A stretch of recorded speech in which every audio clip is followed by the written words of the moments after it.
My name's Christopher Frazee. I was formerly prisoner at Gainesville Work Camp from February to October. It wasn't the greatest experience. Didn't get fed too well out there. It was pretty hot. When we were sick, we were forced to go to work. A lot of smuggling going on with the work groups, bringing into the camp. A lot of things that they make us to do that might not be morally ethical, you know.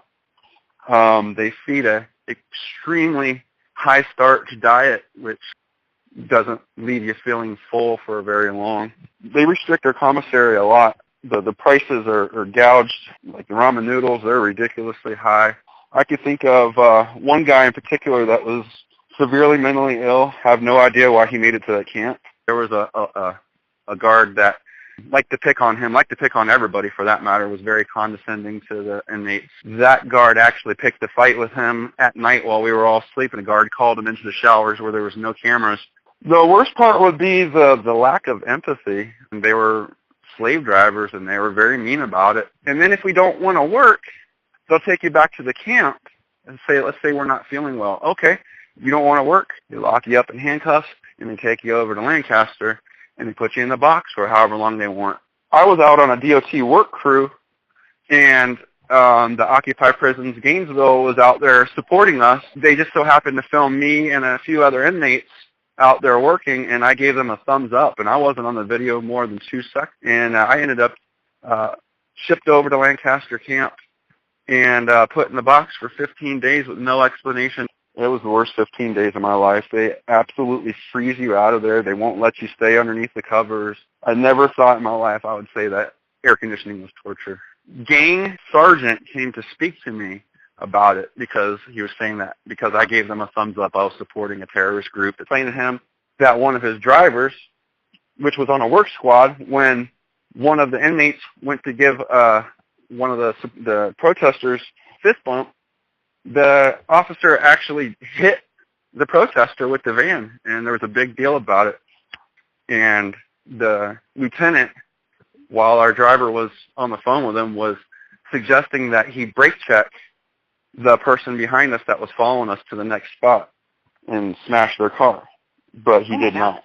Yeah. So they were, the officers were being very abusive.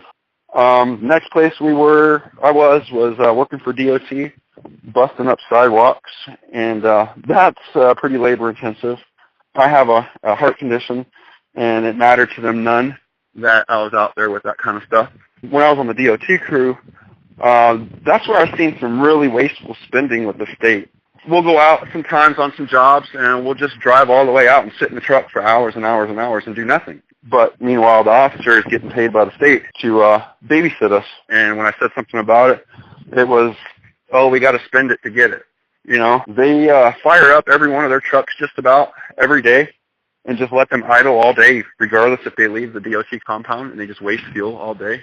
So they're saying that they're saving money by using inmates, but they're actually, in my opinion, wasting money. Most of the inmates don't want to go out to work, so they'll just stand out there just to flag cars for cigarettes. I don't appreciate having to, I understand if we're going to leave the compound, we got to come back and strip, I get it, but just the way they go about it wasn't a good feeling.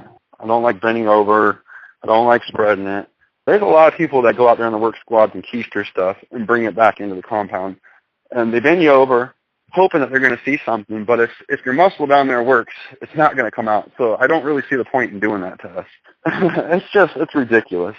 If you want to stop the drugs from coming in the compound, just stop the work squads, because that's how it's getting in. I got paid nothing. So I was a little salty about that, but those that do the least work and hang out at the camp all day and push their drugs get paid. You know, we need deodorant. There's some basic amenities that we need that's just not provided, and it's awful to sit there in your own stink. You can take a shower and still stink, and it's awful. There's just so much. And it's probably a more worse experience for those that have been there longer or have more time to go. I don't know what kind of words I have for that place, but I definitely don't want to do that again.